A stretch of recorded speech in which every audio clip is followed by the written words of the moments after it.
लेखसंग्रह चैतन्याचे चांदणे. लेखक डॉक्टर यशवंत पाटणे. वाचक स्वर श्रीमती मीना भालेराव. निर्मिती साहित्य उत्सव परिवार.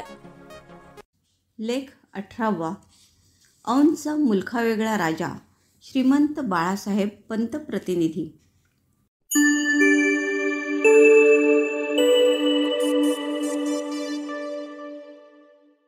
प्रत्येक राष्ट्राच्या इतिहासात चिरंतन चैतन्याचा ताम्रपट लाभलेली काही व्यक्तिमत्वे असतात.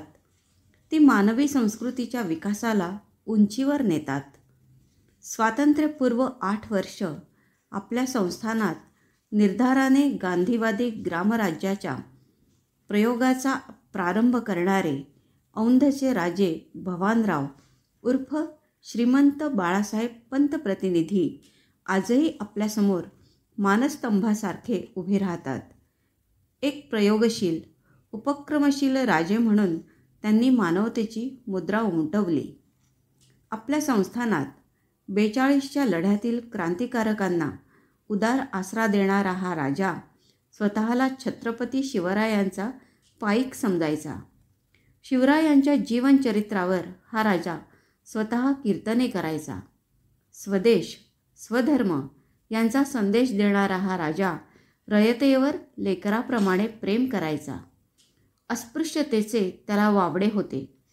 त्यामुळेच त्या काळी औंधच्या राजवाड्याच्या स्वयंपाकगृहात एखादी दलित स्त्री स्वाभिमानाने काम करू शकत होती. स्वदेशाभिमानी असणाऱ्या राजा भवानरावांनी परदेशी वस्त्र कधीच परिधान केले नाही. डौलदार तुरा असलेली लाल भडक पगडी, अंगात बाराबंदीचा पायघोळ रेशमी अंगरखा, पायात चुनेदार तुमान असा हा रुबाबदार राजा रोज 300 सूर्यनमस्कार घालायचा. बलोपासना हा त्यांच्या निष्ठेचा विषय होता. आपल्या संस्थानातील शाळेतही त्यांनी सूर्यनमस्काराची सक्ती केली होती. राजाचे सूर्यनमस्काराचे प्रेम पाहून संस्थानातील काही चलाक शिक्षक मंडळी आपल्या बदली बढतीसाठी राजाच्या डोंगर वाटेवर सूर्यनमस्काराचे प्रदर्शन करायची. अर्थात राजाही चतुर होता. त्यांचा अंतस्थ हेतू ओळखायचा, त्यांना खडसावायचा. औंधच्या राजाचा हा सूर्यनमस्काराचा व्यायाम इंग्लंडमध्येही चर्चेचा विषय झाला होता. त्यावेळी राजा परदेश दौऱ्यावर होता. संडे रेफ्री या विलायती वृत्तपत्राने खोडसाळपणे राजाच्या धवल चारित्र्यावर काही शिंतोडे उडवले. काय तर म्हणे, या व्यायामाचा दंडक तरुण मुलींना लागू आहे. या व्यायामामुळे मुली सडपातळ व सुंदर दिसू लागल्या की हा राजा लगेच त्यांना आपल्या जनानखान्यात घालतो. या राजाचे सुपुत्र अप्पासाहेब पंत यांनी सदर वृत्तपत्राला कोर्टात खेचले आणि मग काय, संभाव्य धोके टाळण्यासाठी संडे रेफ्रीने माफी मागून 30,000 रुपयांचा दंड कोर्टात भरला. याच रकमेतून राजाने सूर्यनमस्काराचे प्रचारक देशभर नेमले.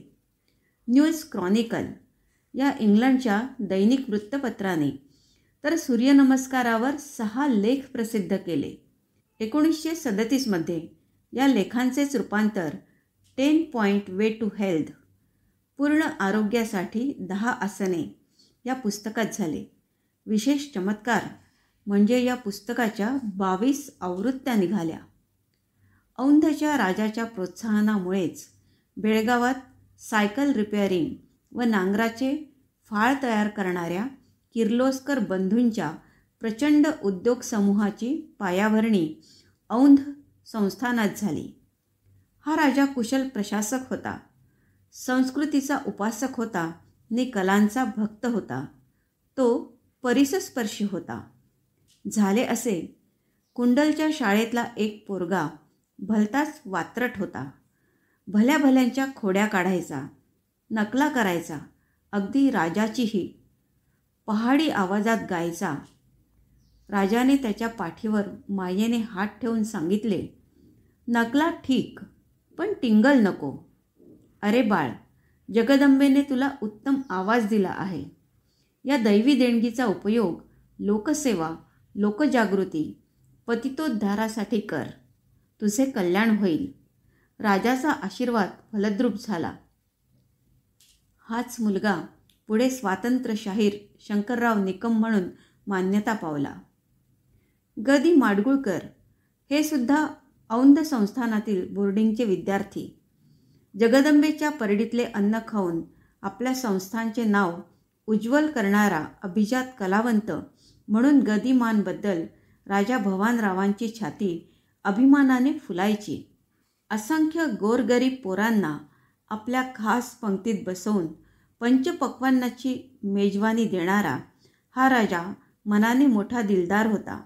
राजाने भोजनगृहातही एक फळा ठेवला होता. त्यावर रोज एक श्लोक लिहिला जाई. त्याचे अर्थपूर्ण स्पष्टीकरण करून संस्कृत सुभाषितांचे चर्वण होई. एका परीने राजाचे भोजनगृहही सुसंस्काराची भोजनशाळाच झाली होती. आचार्य अत्रेंच्या गुरुदक्षिणा नाटकात विद्यार्थी दशेतील गदिमांनी वक्रदंताची भूमिका केली होती. ही विनोदी भूमिका पाहून राजा वाहवा म्हणत पोटभर हसला. या नाटकानंतरच्या बक्षीस समारंभात प्रथम बक्षिसासाठी नाव पुकारले ते गोखले नावाच्या एका मुलाचे. त्याने सुदाम्याची भूमिका केली होती. गोखले एकदम हडकुळा, अगदी पाप्याचे पितर. राजाने त्याच्या अभिनयाचे कौतुक केले, पण तो हळहळला.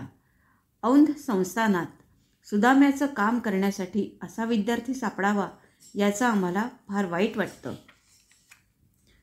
राजाच्या बोलण्याने सारी मुलं चिडीचूप झाली. सुदाम्याच्या हातावर बक्षीस ठेवत राजा म्हणाला, पुढच्या वर्षी याच नाटकात तुम्ही बलरामाची भूमिका केली पाहिजे. राजाचा उद्देश व्यायाम केला पाहिजे. सुदामा घामाघूम होऊन जागेवर बसला. यानंतर बक्षिसासाठी पुढचे नाव पुकारले ते गदिमांचे. राजाने त्यांची जोरदार पाठ ठोपटली. एखाद्या पैलवानासारखा दंड गच्च पकडून लोकांना सांगितले, पुढे हा मुलगा हास्याचे डोंगर उत्पन्न करेल. राजाने गदिमांच्या कलेचे मनमुराद कौतुक केले. पुढे सारे राजाज्ञेप्रमाणे घडले. गदिमा आधुनिक महाराष्ट्राचे वाल्मिकी झाले.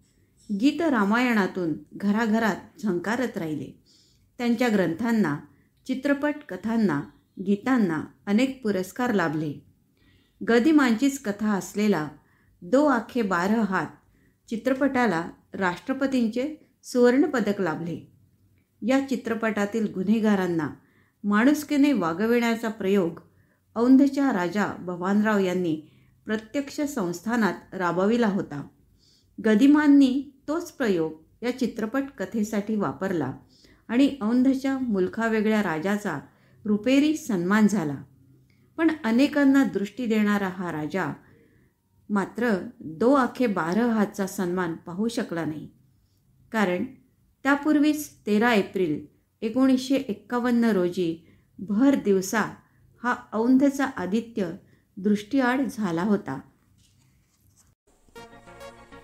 आता आपण ऐकत होतात लेखसंग्रह चैतन्याचे चांदणे.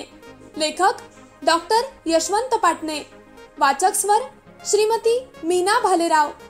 ही साहित्य उत्सव परिवाराची 2023 ची प्रस्तुती आहे.